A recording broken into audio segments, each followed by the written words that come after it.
Hey there guys, my name is Marcus, and in this video I'll show a simple way how you can adjust video quality on Netflix. So let's start. The first thing you want to do is just be in Netflix application and go right bottom corner to more.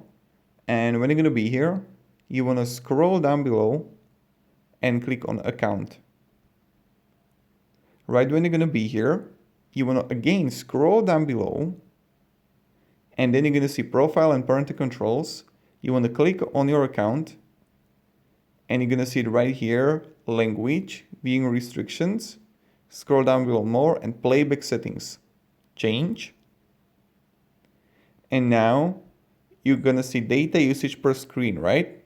So now you want to press high or just choose whatever and click save.